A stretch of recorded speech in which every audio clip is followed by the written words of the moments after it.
आज सुबह सुबह भोजपुरी इंडस्ट्री में फिर से एक बड़ा विवाद हो गया। खेसारी लाल यादव के इस गाने का मैं रिव्यू करने वाला था, लेकिन तभी मेरे को पवन सिंह का ये गाना दिखा।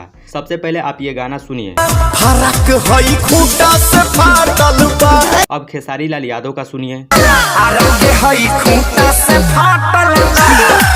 अब चलिए आपको बताते हैं एक्चुअल में ये गाना है किसका और किसने चोरी किया है। खेसारी लाल यादव के इस गाने के वीडियो को जब आप ध्यान से देखिएगा तो आपको पता चलेगा इस गाने में कितना ज्यादा पैसा खर्च किया गया है। महंगी गाड़ी का यूज हुआ है, लोकेशन बेस्ट तरीके से डेकोरेट किया गया है, दो एक्ट्रेस हैं, बाकी और भी वीडियो में सब कुछ परफेक्ट तरीके से किया गया है। कहीं से ये नहीं लगता है कि ये गाना जल्दबाजी में शूट हुआ है। बात तो सही है।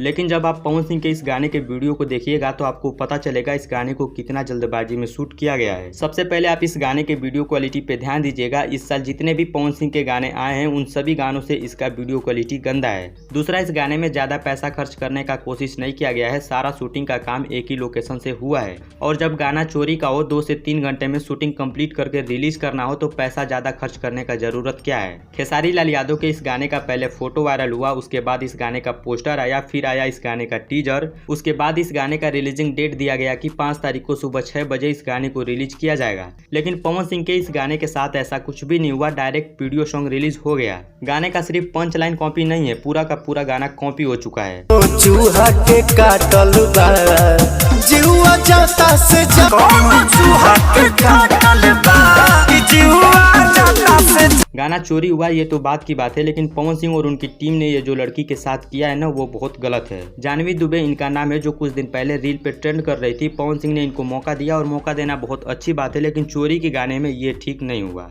पवन सिंह इस समय लगातार चोरी करते जा रहे हैं। पिछले 2 गानों का पंच लाइन खेसारी लाल यादव के पुराने गाने से उठाया गया है, ये भी देख लीजिए एक बार।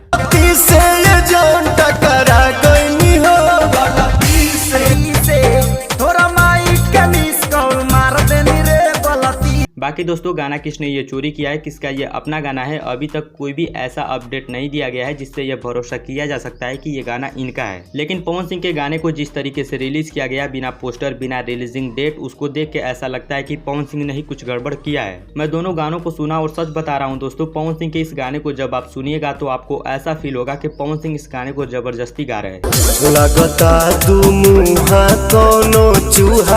वहीं जब खेसारी लाल यादव के इस गाने को सुनिएगा तो सब कुछ बेस्ट देखने को मिलेगा, एक अलग एनर्जी देखने को मिलेगा जो इस गाने को और भी ज्यादा खूबसूरत बनाता है। और सबसे बड़ी बात, इस गाने में खेसारी लाल यादव ने अपने फैंस का भी ध्यान रखा है। बार बार उनसे डिमांड किया जा रहा था कि एक नए राइटर का गाना गाइए, क्योंकि जब एक नया राइटर बड़े सुपरस्टार के लिए गाना लिखता है तो अपना पूरा एफर्ट लगा के बेस्ट गाना लिखने की कोशिश करता है। राइटर के साथ साथ म्यूजिक डायरेक्टर भी नए हैं और पहली बार खेसारी लाल यादव के गाने में माही मनीषा देखने को मिली है। इन शॉर्ट कहे तो खेसारी लाल यादव ने इस गाने में सब कुछ अच्छा करने का कोशिश किया है और सब कुछ नया करने का कोशिश किया है। बाकी दोनों सुपरस्टार भोजपुरी इंडस्ट्री के शेर हैं। दोनों गानों को सुनिए, जो अच्छा लगे उसे बार बार सुनिए। अगर पहले से सुन लिए हैं तो कमेंट करके बताइए कौन सा गाना आपको सबसे अच्छा लगा। मैं मिलता हूं आपसे अगली वीडियो में। वीडियो देखने के लिए आप सभी का बहुत बहुत धन्यवाद।